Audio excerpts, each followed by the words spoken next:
Hi viewers, welcome to our channel.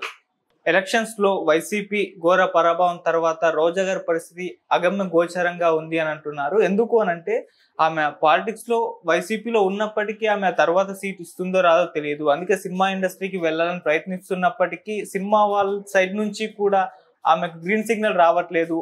Jabardasth నుంచి green signal రావట్లేదు. చెన్నై సినిమాల్లో వెళ్ళాలని ప్రయత్నిస్తున్నప్పటికీ అక్కడి నుంచి కూడా గ్రీన్ సిగ్నల్ రావట్లేదు అంటున్నారు. మరి ఆమె పరిస్థితి ఏంటి? పాలిటిక్స్ లో కంటిన్యూ అవుతారా? సినిమాల్లో అవకాశాలు ఏమన్నా దొరుకుతాయి? ఇప్పుడు ఇదే అంశం మీద డిస్కస్ చేయడానికి ప్రజెంట్ మనతో పాటు జగదేవ్ గారు సీనియర్ జర్నలిస్ట్, వారితో ఒకసారి మాట్లాడదాం. సార్ నమస్కారం. సార్ రోజా గారు మళ్ళీ జబర్దస్త్ లోకి వెళ్ళడానికి విశ్వ ప్రయత్నాలు చేస్తున్నారని వార్తలు వస్తున్నాయి. కాకపోతే జబర్దస్త్ ఆ టీం నుంచి ఆమె గ్రీన్ సిగ్నల్ రావట్లేదు అని అంటున్నారు. అదేవిధంగా చెన్నై సినిమాలలో కూడా, తమిళ సినిమాల్లో కూడా అవకాశాల కోసం విస్తృతంగా ప్రయత్నాలు చేస్తున్నారంటే అక్కడ కూడా అవకాశాలు దొరకట్లేదు అంటున్నారు. మరి రోజా గారి ఉపాధి అవకాశాల గురించి మీరేం చెప్తారు సార్? మంచి క్వశ్చన్ ఇది.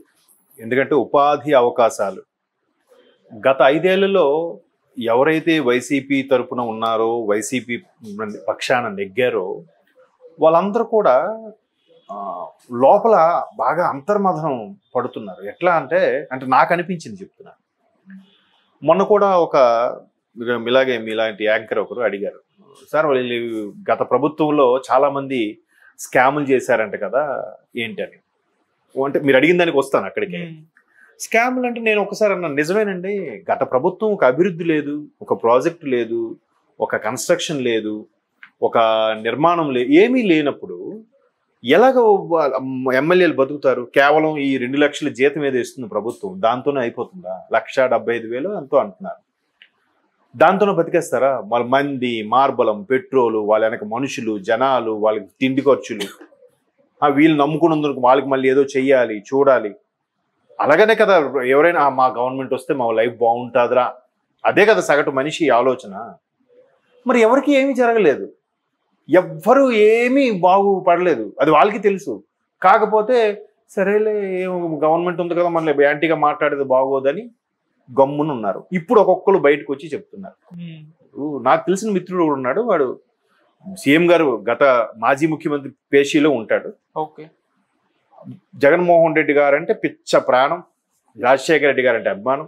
ఇంత జరిగినా కూడా ఇప్పుడు ఈ 5 ఏళ్ళు గవర్నమెంట్ ఇచ్చినా కూడా ఆయన ఏమి సంపాదించుకో సొంత ఇల్లు లేదు నా మిత్రుడికి, పేరు అనవసరం. మరి వాడు ఎంత బాధపడుతున్నాడు? 5 ఏళ్ళు గవర్నమెంట్ ఇచ్చింది, నేనేమి సంపాదించుకోలేకపోయాను, ఏం చేయలేకపోయాను, ఇంకెలా బతకాలి నేను? వీళ్ళు వెంటనే తిరిగేవాడిని, నాకు ఉద్యోగం లేదు, సద్యోగం లేదు. అలాగే మంత్రులు కూడా. ఇప్పుడు రోజా గారు మళ్ళీ ఎలక్షన్స్ ఖర్చు పెట్టాలి అంటే గత 5 ఏళ్లలో ఏమైనా జరిగినవి ప్రాజెక్టులు చేస్తే బాబు మనకి ఇవ్వండి, లేదంటే నాకు ఎంత పర్సంటేజ్ కల్పించండి, లేదంటే మీకు అవకాశాలు కల్పిస్తాను, మీకు ల్యాండ్ ఇప్పిస్తాను, నాకెంతో షేర్ ఇవ్వండి అంటే ఆవిడ కూడా ఒక ఏదో భృతి దొరికేదో, ఉపాధి, మీరు అన్నట్టు ఉపాధి దొరికేదేమో. ఇప్పుడేమి అప్పట్లో పెట్టుకున్న ఖర్చు సంపాదించిందంతా కూడా గత 2 ఎలక్షన్స్కి అయితే ఆవిడ ఖర్చు పెట్టేసింది. ఇప్పుడు ఈ ఎలక్షన్స్కి ఏముంది ఇంకా ఆమెకి? ఆవిడ ఏదో టికెట్లు స్కామ్ ఏదో చేశారంటున్నారు. చేసుకోకపోతే మరి ఎలా బతుకుతుంది ఆవిడ? వెనక్కి తిరిగే వాళ్ళని ఎలా పెడుతుంది? నేను మాత్రం ఎట్లా వాదించాను. అట్లాగే ఇప్పుడు ఆవిడ మీద ఇంకా మాజీ మంత్రులు చాలా మంది, వాళ్ళందరి మీద కూడా వస్తున్నాయి ఎలిగేషన్స్. ఎవరికి సరైన ఇది లేదు. మరి ఉపాధి అవకాశం ఎలా? ఇప్పుడు వాళ్ళకి రోజమ్మ అని వెనక్కి తిరిగిన వాళ్ళకి కనీసం ఒక పూట బిర్యానీని పెట్టించాలిగా. సో ఇప్పుడు ఎలాగో ఓడిపోయారు, రిలాక్సేషన్ దొరికింది కాబట్టి మాజీ మంత్రి ఆర్ రోజా గారు అని అంటారు. ఎక్కడికి వెళ్ళినా అదే ఇది ఉంటుంది. పైగా ఒకప్పుడు ఇండస్ట్రీలో ఒక వెలిగిన స్టారు, తెలుగు తమిళ్లో మించుమించు అందరు సూపర్ స్టార్లతో యాక్ట్ చేసిన యాక్ట్రెస్ కదా కదా, మంచి performance artist. And more over తర్వాత రాజకీయాల్లోకి వచ్చేటప్పుడు కూడా జబర్దస్త్ లాంటి కార్యక్రమాల్లో జడ్జిగా ఉండి బాగా మెప్పించారు. ఆవిడ ఉండడం వల్ల ప్రోగ్రామ్ కూడా ఆవిడ మంచి లెగ్గు, మంచి హైలైట్ అవుతారని చెప్పి అనుకున్నారు. అలాగే అయ్యింది. మల్లెమాల ప్రొడక్షన్లో జబర్దస్త్ ఎన్నేళ్ళుగా నడుస్తుంది, నాకు తెలిసి ఆల్మోస్ట్ 10 ఇయర్స్ అయిపోయింది అనుకుంటా. 10 ఇయర్స్ 11 ఇయర్స్ అవుతుంది జబర్దస్త్ కార్యక్రమం స్టార్ట్ అయ్యి. మరి ఆ రోజు ఆవిడతో చిన్న సెంటిమెంట్స్ ఉంటాయి కదా. నాగబాబు గారు ఆవిడ ఉన్నారు జడ్జిలుగా. అవును. తర్వాత నాగబాబు గారు వెళ్ళిపోయిన రోజా గారు చాలా వరకు ఉన్నారు.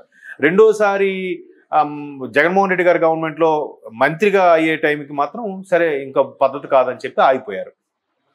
సో ఇప్పుడు మళ్ళీ అటువంటి అవకాశాల కోసం ప్రయత్నిస్తున్నారు, అటు తమిళ్లో కానీ తెలుగులో కానీ. ఈవెన్ ఆమె హస్బెండ్ కూడా మంచి డైరెక్టర్ తమిళ్లో, సెల్వమణి గారు. సో ఆ పరిచయాలతో తమిళ ఛానల్స్లో మెయిన్ సినిమాల్లో కాకపోయినా ఛానల్స్లో జడ్జి గాను లేదంటే హోస్ట్ గాను ఉంటే ఎంతో కొంత రెమ్యునరేషన్ ఇస్తారు, పే చేస్తారు కదా, గౌరవం కూడా ఉంటుంది. ఆవిడకి తెలిసిన ఇండస్ట్రీ, తెలుగు వచ్చు తమిళ్ వచ్చు ఆవిడకి. అయితే ఇక్కడ తెలుగులో మళ్ళీ జబర్దస్త్ వచ్చడానికి ప్రయత్నం చేస్తున్నా కూడా వీళ్ళు స్పందించట్లేదని నేను విన్నాను. బట్ ఎందుకు విన్నానంటే గతంలో ఈవిడ కొంచెం నోరు ఎక్కువగానే మాట్లాడారు. ఈవిడ నోరు కొన్ని పదాలు అనుకోని పదాలు కూడా అనేశారు. ఇప్పుడు అవన్నీ అనవసరం. ఆ బ్యాడ్ టైం ఉన్నప్పుడు నెత్తి మీద బ్యాడ్ తిరుగుతున్నప్పుడు ఆవిడ పలికేదంటే ఆవిడతో అలా పలికిస్తారు. సో అట్లా పవన్ కళ్యాణ్ లాంటి వ్యక్తులు కూడా నోటుకు వచ్చినట్టు మాట్లాడడం ఇవన్నీ అవ్వడం. ఈ పవన్ కళ్యాణ్ ఇండస్ట్రీకి చెందిన వ్యక్తే, ఈవిడే ఇండస్ట్రీకి చెందిన వ్యక్తే. బట్ చాలా మంది ఎక్కువగా టీడీపీకి ఫేవర్గా ఉంటారు ఇండస్ట్రీలో నాకు తెలిసినంతవరకు. సో అటువంటి వ్యక్తి మళ్ళీ ఇప్పుడు తీసుకోవడం వల్ల మళ్ళీ వాళ్ళ ఎక్స్ప్లెనేషన్ ఇచ్చుకోవాల్సి రావచ్చు, లేదంటే మళ్ళీ ఈవిడ ఇలా చేయడం ఈయన తీసుకురావడం ఏంటని అడగొచ్చు. రకరకాల ఇబ్బందులు ఉంటాయనే ఉద్దేశంతో వీళ్ళు ఫోన్ ఎత్తట్లేదంట. మేబీ ఆవిడ తమిళ్ ఛానల్స్ వైపు కూడా ట్రై చేస్తున్నారు అన్నట్టు వార్తలు వస్తున్నాయి. ఓడిపోయిన తర్వాత ఎప్పుడో నెలకోసారి వచ్చి నియోజకవర్గ ప్రజలకు కనబడి నేను ఉన్నానన్నట్టుగా చెప్పి, ఎందుకంటే మళ్ళీ 29కి గ్రౌండ్ వర్క్ చేసుకోవాలి కదా. సో ఇలా ఎక్కువ శాతం చెన్నైలోనూ గడుపుతున్నారు అన్నట్టుగా వార్తలు వచ్చాయి. మా చెన్నై వెళ్ళినప్పుడు కూడా ఆవిడ ఎవరో సుబ్రహ్మణ్య స్వామి టెంపుల్కి వెళ్ళి వస్తే ఈ మున్సిపల్ కార్మికులు వచ్చి ఆవిడతో సెల్ఫీ దిగడానికి కూడా కొంచెం దూరంగా ఉండండి అనడం, లేదంటే వాళ్ళు ఈ టెంపుల్ వచ్చింది ప్రశాంతంగా స్నానం చేసి వాళ్ళు ఇంకా కార్మికులు అవన్నీ పనులేక స్నానాలు చేస్తారు, ఆ ఉద్దేశంతోనే దూరంగా ఉందందో, లేదంటే పర్లేదు అక్కడ నిలబడండి ఇక్కడ నుంచి వస్తుందని చెప్పింది ఏదో మొత్తానికి అది కూడా బ్యాడ్ అయిపోయింది. ఆవిడ కార్మికులను దూరంగా పెట్టారు అన్నట్టుగా అది కూడా వైరల్ అయింది. సో టైం బ్యాడ్ ఉన్నప్పుడు అన్ని ఇట్లాగే వస్తాయి.